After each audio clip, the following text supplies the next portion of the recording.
하나님의 말씀 예레미야 33장 2절에서 3절까지의 말씀을 같이 보도록 하겠습니다. 이를 행하시는 여호와, 그것을 만들며 성취하시는 여호와, 그의 이름을 여호와라는 이가 이같이 이르시도다. 너는 내게 부르짖으라. 내가 네게 응답하겠고 네가 알지 못하는 크고 엄밀한 일을 내게 보이리라. 아멘. 오늘은 너는 내게 부르짖으라는 제목으로 함께 나누며 은혜 받기를 원합니다. 이 시간 성령께서 함께 하셔서 성령이 충만하고 은혜가 충만한 시간이 되기를 간곡히 원합니다. 오늘 본문에서는 하나님을 일컬어 이를 행하시는 여호와라고 말씀하고 있습니다. 즉 하나님께서 지금도 역사하시고 일을 하신다라는 사실이죠. 천지 만물을 창조하신 하나님께서 그 만물을 그대로 버려두시는 것이 아니라 직접 주관하셔서 온 우주 만물을 다스리시고 역사하시고 섭리하신다는 사실입니다. 비록 우리 인간이 직접 하나님을 만나 뵙지를 못하기 때문에 하나님께서 역사하심을 잘 깨닫지 못하는 때도 참 많습니다. 하지만 분명한 것은 하나님께서는 지금도 살아계셔서 온 우주 만물을 주관하시고 역사하신다는 것입니다. 그렇다면 우리가 그 하나님이 역사하심에 대해서 어떻게 알 수 있을까요? 그것은 온 우주 만물을 우리가 한번 바라보면 됩니다. 우주가 질서정연하게 그 자리를 유지한다는 것은 그냥 아무렇게나 거저되는 것이 아닙니다. 온 우주 만물이 제자리를 지키고 있기 때문에 우리가 내일 아침 일어나서 새롭게 떠오르는 태양을 볼 수 있다는 사실입니다. 한번 우리가 생각해 보시기 바랍니다. 만약 지구와 태양이 조금만 더 가까워진다면 어떻게 될까요?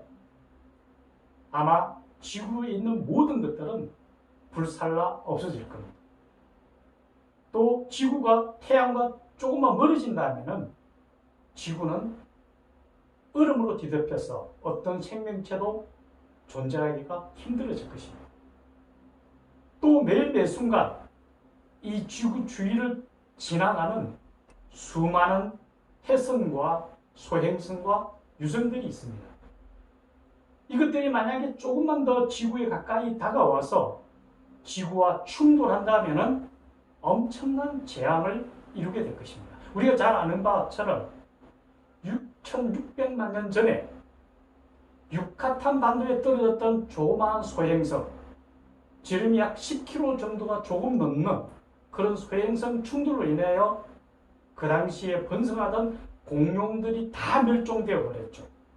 이 또한 하나님의 섭리였습니다. 왜냐하면 이 공룡들이 지금도 살아있다면 우리 인간이 생육하고 번성할 수 있는 그런 기회가 없어질지도 모를 겁니다. 하나님께서 미리 그들을 다 정리하시고 인간이 이 땅에서 생육하고 번성할 수 있는 기회를 주셨다라는 사실이죠. 이 세상에서 벌어지는 모든 것들은 1.1핵도 오차가 없이 운행하시는 하나님의 권능으로 인함이라는 것을 우리는 분명히 알아야 될 것입니다. 복음서에 보면은 예수님께서 이렇게 말씀하십니다. 내 아버지께서 일하심으로 나도 일을 한다라고 말씀하십니다. 이처럼 하나님께서 역사하시고 운행하심에 대해서는 성경을 통해서 예수님의 말씀을 통해서 또 자연 속에 일어나는 여러 가지 그런 운행을 통해서 하나님께서 직접 운행하신다는 사실을 명확하게 알 수가 있습니다. 그럼에도 불구하고 우리가 잘 깨닫지 못하는 것은 어쩌면 하나님께서 우리의 생명을 보존하시기 위해서 우리로 하여금 그것을 잘 느끼지 못하게 할 수 있다고 저는 생각합니다. 한번 생각해 보시기 바랍니다. 지구가 매일 한 바퀴씩 돕니다. 이것을 자전이라고 그러죠. 그런데 이 자전의 속도가 얼마인 줄 아십니까? 자전하는 속도가 시속 1700km입니다. 우리가 타는 비행기의 2배 정도의 속력으로 우리가 돌고 있습니다. 또 지구는 태양을 1년에 한 번씩 돕니다. 이것을 공전이라고 그러는데요. 이 공전 속도를 보면은 1시간에 10만 8천 km, 초속으로 따진다면 1초에 30km를 달려나갑니다. 이렇게 돌면서 회전하고 있습니다. 이것을 만약에 우주복을 입지 않고 우리가 직접 몸으로 느낀다면 어느 생명체도 살아남을 수가 없습니다. 하나님께서 우리로 하여금 생명을 보존케 하기 위해서 우리가 느끼지 못하게 했다는 것을 우리는 알 수가 있습니다. 또 우리가 나가서 만약에 태양을 정면으로 1분만 바라본다면 우리 신경은 다 훼손되고 소경이 되어버릴 겁니다. 우리가 직접 보지도 않고 우리가 느끼지 못하게 하는 것은 우리 생명을 보존하기 위함이다라는 거죠. 우리가 또 한번 생각해 보십시오. 홍수가 나면은 일시에 많은 비가 내려서 홍수가 나버리면은 조그마한 저수지는 어떻게 됩니까? 그 물을 담을 수 없을 만큼 비가 넘쳐버리면은 댐이 터져버립니다. 다 폐허가 되어버리죠. 우리 인간이 우주 만물을 창조주신 하나님을 직접 바라보고 하나님을 우리가 느낄 수 있다면 우리 생명체는 보존하지 못할 겁니다. 그래서 성경은 누구든지 하나님을 본 자는 살 수 없다고 이야기합니다. 그건 당연합니다. 피조물인 인간이 하나님을 직접 만날 수 있고 느낄 수 있다면 우리 한계를 벗어난다라는 거죠. 그 하나님께서 오늘 우리에게 말씀합니다. 그것을 만들어 성취하는 여호와라고 말씀하시거든요. 먼저 우리는 알아야 될 것은 하나님의 계획과 섭리는 반드시 이루어진다는 것을 우리는 알아야 된다는 거죠. 때로는 우리가 이 땅에 살다 보면은 악인이 득세하고 잘못된 길로 가는 것처럼 보일 때가 있습니다. 하지만 하나님의 공의는 반드시 이루어진다는 것을 우리는 반드시 알아야 됩니다. 하지만 하나님께서 지금 그들을 내버려 두시는 것은 그러한 악인들도 돌아서서 회개하고 하나님 품에 들어오기를 기다리신다는 것. 사랑으로 인내하시는 하나님이시지 반드시 공의는 이루어진다는 것을 우리는 알아야 됩니다. 그 하나님께서 우리에게 말씀하십니다.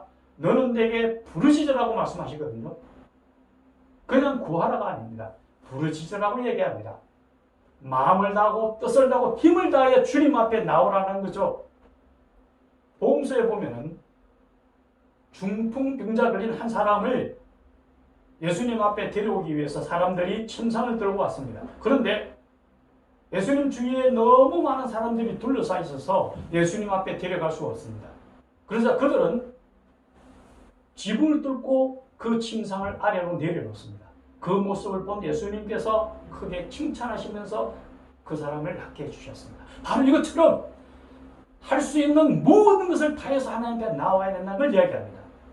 우리 주님께서도 겟세마네 동산에서 하나님 앞에 기도하실 때에 그 이마에서 흐르는 땀이 빗방울과 같다라고 얘기했습니다. 그 예수님의 그 엄청난 모든 것을 다 이루신 예수님께서도 하나님 앞에 나올 때에 온 마음을 다하여 하나님 앞에 내었습니다. 바로 그것이 부르짖으라는 말씀입니다. 우리가 하나님 앞에 나올 때에 온 마음을 다하여 온 생명을 다하여 주님 앞에 부르짖기를 원하신다는 거죠. 그럴 때 하나님께서 말씀하십니다. 내가 내게 응답하리라. 그런데 중요한 것은 우리의 요구대로 응답하신다가 아닙니다. 네가 알지 못하는 크고 비밀한 것으로 내게 보이리라고 말씀하십니다. 우리는 그렇게 생각합니다. 내가 하나님 앞에 구한 것을 그대로 받는 것이 응답이라고 생각합니다. 그런데 그렇지 않습니다. 하나님은 우리가 구한 것보다도 더 큰 것을 주고 싶어 하십니다. 성경에는 그렇게 말씀하십니다. 누가 자녀가 떡을 달라는데 돌을 주며 생선을 달라는데 뱀을 주겠느냐? 하물며 너희 자녀일까 보냐라고 말씀하십니다. 우리가 자녀된 우리가 하나님 앞에 구하는데 하나님께서 어떤 것을 채워주실지 우리는 기대가 크지 않습니까? 우리가 구하는 것이 아니라 그보다도 더 크고 더 적합한 것을 우리에게 주시고자 한다라는 거죠. 그런데 우리가 생각해야 될 것은 그 하나님의 응답의 시점입니다. 우리는 구하면 곧 바로 우리에게 온다고 얘기를 생각합니다. 그런데 과연 그럴까요? 하나님의 시간은 우리가 생각하는 시간과 틀립니다. 하나님의 시간에 대해서 이렇게 얘기합니다. 하나님 앞에서는 하루가 1000년 같고 1000년이 하루 같다고 말씀하십니다. 하나님의 시간, 인간의 시간과는 다르다는 걸 분명히 우리는 알아야 됩니다. 하나님이 지금 응답하지 필요가 있다면 바로 응답해 주실 겁니다. 우리가 그것이 꼭 필요하다면 하나님께서 응답해 주시는 건 당연합니다. 하지만 지금 응답하는 것보다는 나중에 하나님의 계획 속에서 응답하심이 훨씬 더 바람직할 때가 있다는 사실이죠. 때로는 하나님이 우리 세대가 아닌 그 다음 세대에 응답하시기로 하는 걸 성경에는 보여줍니다. 다윗이 하나님의 성전을 짓고자 했을 때에 그것은 하나님에게 아주 좋은 마음이 들 수 있는 좋은 요구였습니다. 하지만 하나님께서는 다윗에게 허락하지 아니하시고 그 아들인 솔로몬을 통해서 그 응답을 해주셨습니다. 이처럼 우리가 아닌 우리 후손을 통해서도 하나님께서는 반드시 응답하신다는 걸 우리는 알아야 됩니다. 오늘 우주 만물을 창조하신 하나님은 지금도 살아 역사하시며 우리를 향하여 다가오시는 하나님이시며 그 하나님 앞에 우리가 마음과 뜻과 힘을 다하여 부르짖을 때에 우리가 알지 못하는 크고 비밀한 일을 하나님이 보여주시는 그 하나님을 붙들며 이 힘들고 험한 세상 속에서 승리하며 주님을 향해 달려가는 하루하루가 되기를 주님의 이름으로 축원합니다. 같이 기도드리겠습니다. 이를 행하시는 여호와, 그것을 만들며 성취하시는 여호와 하나님이 이같이 내게 이르노라. 너는 내게 부르짖으라. 내가 내게 응답하겠고 내가 알지 못하는 크고 은밀한 일을 내게 보이리라 약속하신 주님, 우리가 정말 그 창조주신 하나님만을 의뢰하며 세상 속에서 하나님의 권능을 붙들며 주의 자녀로서 온전한 삶을 이루며 힘차게 달려갈 때 주님 앞에 우리의 모든 것을 내려놓고 주님 앞에 부르짖어 간절히 구하며 하나님을 향하여 나아갈 때에 응답받는 삶을 이루며 주께 감사하는 하루가 되도록 축복하시고 은혜 내려 주시옵소서. 예수님의 이름으로 기도드리옵나이다. 아멘.